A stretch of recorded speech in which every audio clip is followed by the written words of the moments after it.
one-pointedness and unification of mind, Ekaggatā in Pali. That is the possibly, so the literature that I'm consulting right now is not clear on this one, but Ekaggatā could possibly constitute the highest state of mind that one could achieve in the jhanas. Jhana meaning absorption in meditation.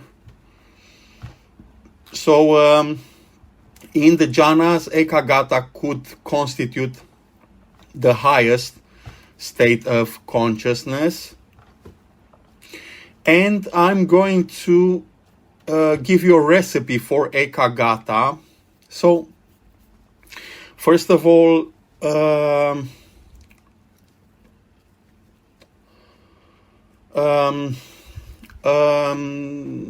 enemy, a blockage towards achieving Ekaggatā is stress.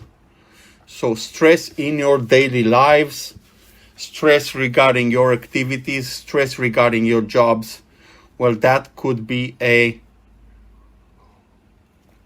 blockage to achieve Ekaggatā. So for all of you older folks out there that don't perceive that much stress in your lives, well, we all have a dose of stress that we must block in our lives. But for all of you older folks, the way that I generate Ekaggatā in my consciousness is through mindfulness. So there's two ways: through mindfulness and through paying attention to my environment. Okay, so mindfulness, that's paying attention to my state of mind, zooming out of my own body, zooming out of my own consciousness. Remember, being a Buddha translates literally to being more than oneself, is the one who reached higher than himself. That is the Buddha. So mindfulness is paying attention to what you are doing and possibly asking the question, why did I just do that?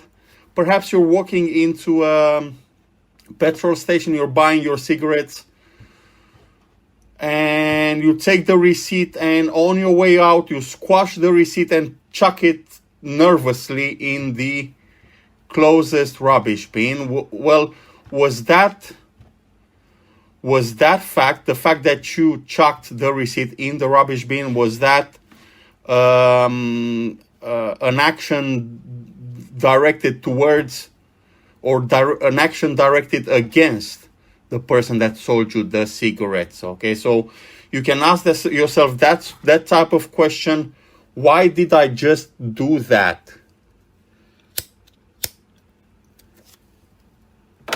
What was on my mind when I did that? What was the reason behind my inclination towards doing that? And so, monitoring your feelings, monitoring your emotions, monitoring your state of mind, that is called mindfulness, and it does generate Ekaggatā. The second type of activity that does generate Ekaggatā is monitoring the environment. So monitoring the environment implies scanning for synchronicities. Okay, so you walk in the street and all of a sudden there's pigeons all around you. Where did the pigeons come from? Well, you've already lost attention if you're asking where did the pigeons come from. You must be aware all of the time. You must be aware of all of the things around you.